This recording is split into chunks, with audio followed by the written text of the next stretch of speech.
সামনে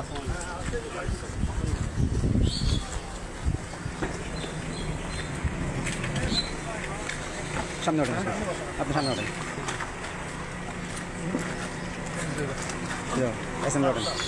যারা যারা উঠবেন এই গাড়িতে উঠে যান। আলহামদুলিল্লাহ আলহামদুলিল্লাহ আলহামদুলিল্লাহ। আজকে সকাল 11টার দিকে আল্লামা মামুনুল হক মুক্তি পেয়েছেন।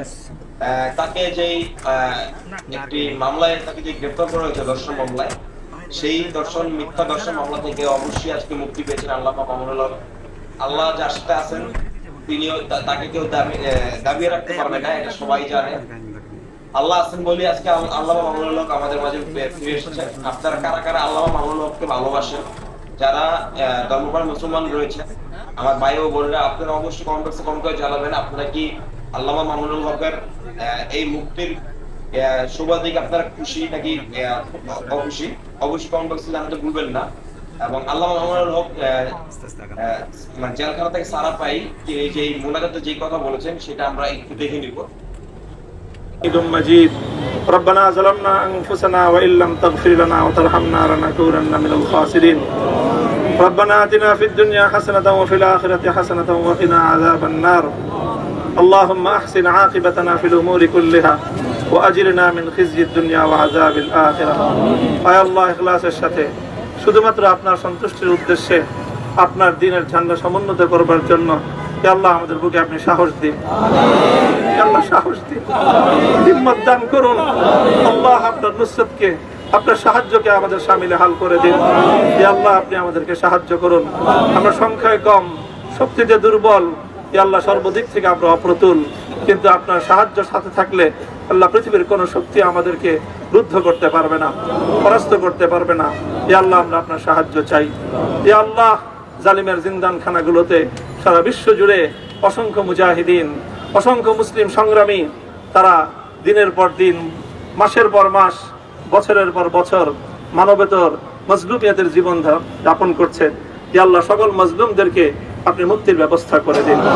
হে আল্লাহ তাদের মুক্তির জন্য যথাসাধ্য ভূমিকা পালন করার তৌফিক আমাদেরকে, পুরা উম্মাহকে আল্লাহ আপনি দান করুন। সাল্লাল্লাহু তাআলা আলা খায়রি খালকিহি মুহাম্মদ ওয়া আলা আলিহি ওয়া আসহাবিহি আজমাইন।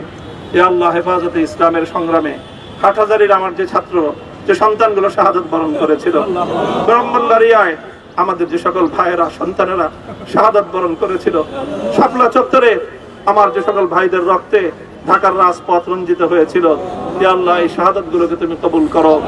হে আল্লাহ এই রক্তের বিনিময়ে এই জমিনকে তুমি তোমার দ্বীনের ঝান্ডা সমুন্নত করবার জন্য তুমি কবুল করো। সাল্লাল্লাহু তাআলা আলা খায়রি খালকিহি মুহাম্মদ ওয়া আলা আলিহি ওয়া আসহাবিহি আজমাইন। সুবহান রাব্বিকা রাব্বিল ইজ্জাতি আম্মা ইয়াসিফুন ওয়া সালামুন আলাল মুরসালিন আলহামদুলিল্লাহি রাব্বিল আলামিন।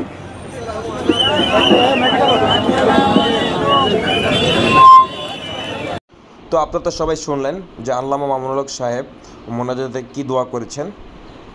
আমরা ইতিমধ্যে দেখতে পেয়েছি অনেক সাংবাদিক ভাইয়ের ভিডিওতে আল্লামা মামুনুল হক সাহেবের গাড়ি ভর্তি ফুল দিয়ে সাধারণ জনগণ যারা রয়েছেন তারা তাকে বরণ করে নিয়েছেন। আল্লাহর পাখিকে আল্লাহর বান্দারা এভাবেই বরণ করে নেন, সেটা আজকে জ্বলন্ত প্রমাণ উদাহরণ হিসেবে আল্লামা মামুনুল হক সাহেব জেলখানা থেকে মুক্তি পাওয়ার পর যে দৃশ্যমান জিনিসগুলো আমরা দেখতে পেয়েছি এতেই প্রমাণ। আমরা দোয়া করি আল্লামা মামুনুল হক সাহেবের জন্য, আমরা দোয়া করি এই পৃথিবীর সকল ধর্মপ্রাণ মুসলমান ভাই ও বোনদের জন্য। আল্লাহ পাক যেন আমাদের সবাইকে ঈমানের সহিতে মৃত্যুবরণ করান এবং আমাদের যেই ধর্মপ্রাণ মুসলিম ভাই এবং বোনেরা যারা জেলখানাতে রয়েছেন তাদের প্রতি আমাদের মন থেকে দোয়া রইল এবং ভালোবাসা রইল। আমরা তাদের জন্য দোয়া করব যারা জুলুমদারীদের কাছে অজ্ঞাত অবস্থায় রয়েছেন, তাদের জন্য আল্লাহ তাআলার কাছে আমরা অবশ্যই প্রার্থনা করব যেন আল্লাহ তাআলা তাদেরকে মুক্তি করে দেন। আল্লাহ মামুনুল হক সাহেব যেভাবে বীরের বেশে আমাদের মাঝে ফিরে এসেছেন, আমরা আল্লাহ তাআলার কাছে লাখো কোটি শুকরিয়া। ইনশাআল্লাহ আল্লাহ তাআলা আবারও আমাদের মাঝে ফিরিয়ে নিয়ে আসবেন আমাদের সেই পুরনো বক্তা আল্লাহ মামুনুল হক সাহেব। খুব শীঘ্রই তাকে ইনশাআল্লাহ আবার ওয়াজ এবং মাহফিলে দেখতে পারবো। তো আজকের মতো এই ছিল প্রিয় ভাই ও বোনেরা, যারা ধর্মপ্রাণ মুসলমান ভাইয়েরা রয়েছেন, ভাই এবং বোনেরা রয়েছেন, আপনারা অবশ্যই কমেন্ট বক্সে কমেন্ট করে জানাতে ভুলবেন না। আলহামদুলিল্লাহ অবশ্যই লিখবেন। তো আজকের মতো এই ছিল। আসসালামু আলাইকুম।